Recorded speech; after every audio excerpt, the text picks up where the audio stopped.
Hi friends, Miss Darla here, and today we are going to be making a self-inflating balloon.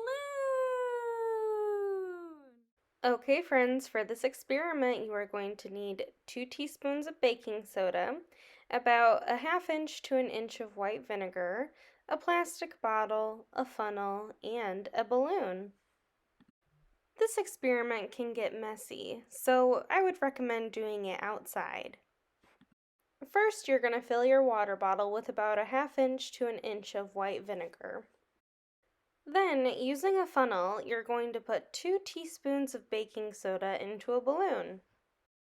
Then, being sure not to spill any of the baking soda in the balloon, you're going to attach it to the top of the water bottle. Then, you're going to quickly dump the baking soda into the balloon and shake it up, and look at that! You now have a self-inflating balloon. I hope you can make your very own self-inflating balloon at home. And until next time, bye friends!